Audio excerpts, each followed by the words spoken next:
जयमल और पत्ताजी एक ऐसे वीर योद्धा थे जिनकी तुलना किसी और के साथ करना बड़ी ही बेईमानी होगी। इनका बलिदान चित्तौड़ का तीसरा साका के नाम से जाना जाता है। जीते जी इन दोनों वीरों ने चित्तौड़ पर कभी भी आंच न आने दी। इज्जत की खातिर जौहर की चिता में हजारों क्षत्राणियां जिंदा जल गई, लाखों योद्धा कट गए, सिर कट गए, मगर धड़ लड़ते रहे।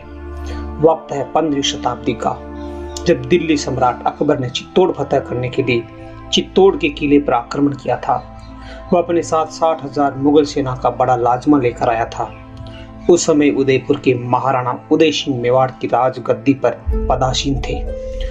सभी सामंतों ने उदय सिंह को कुंभलगढ़ भेज देने का निर्णय किया और मेवाड़ की सेना की बागडोर दी गई जयमल जी और पत्ता को। 1567 ईस्वी में अकबर ने चित्तौड़ के किले को चारों ओर से घेर लिया।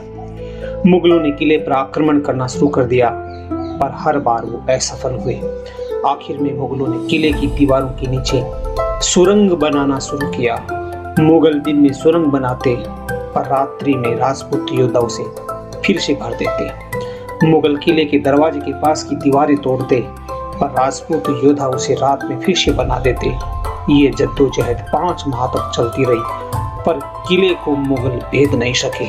मुगल असफल रहे।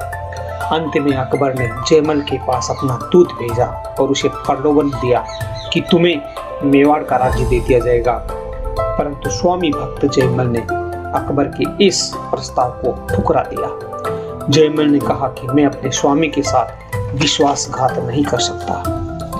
एक रात की घटना है, जब जयमल जी किले की दीवार ठीक करवा रहे थे तो अकबर की नजर उस पर पड़ गई और अकबर ने अपनी बंदूक से एक गोली चलाई जो जयमल जी के पैर पर लगी और जयमल जी वहीं घायल होकर गिर गए।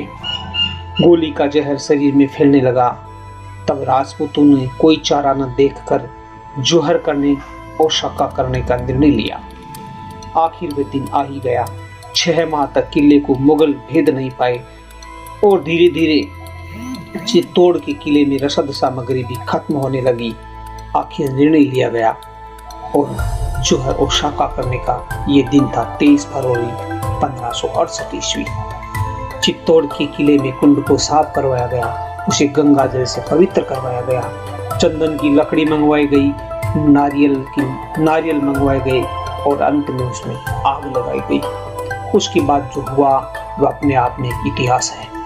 हजारों क्षत्राणियों ने अपने अपने पतियों के पांव छूकर अंतिम दर्शन कर अपनी इज्जत की खातिर आग में कूद पड़ी और सतीत्व को प्राप्त हुई। रात भर 8,000 राजपूत योद्धा बैठे रहे और सुबह का इंतजार करते रहे।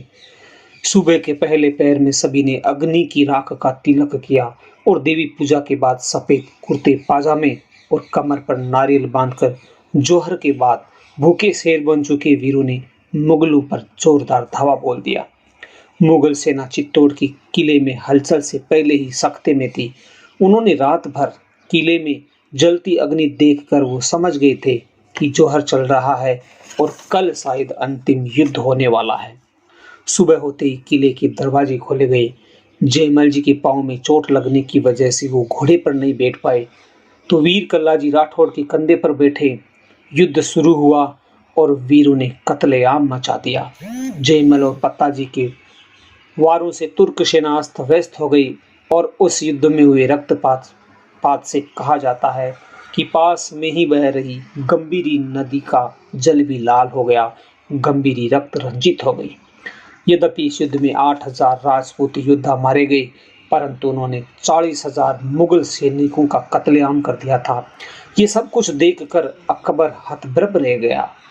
यद्यपि इस युद्ध में जयमल जी और पत्ताजी वीर गति को प्राप्त हुए और अंतिम विजय अकबर को प्राप्त हुई, परंतु इस युद्ध के बाद अकबर जयमल और पत्ता की वीरता और पराक्रम को देखकर इतना अधिक प्रभावित हुआ कि उन्होंने आगरा के किले के सिंह द्वार पर गजारूढ़ मूर्तियां लगाकर उनका मान बढ़ाया और इसीलिए जयमल को लॉयन ऑफ चित्तौड़ भी कहा जाता है। जय भारत, जय राजस्थान।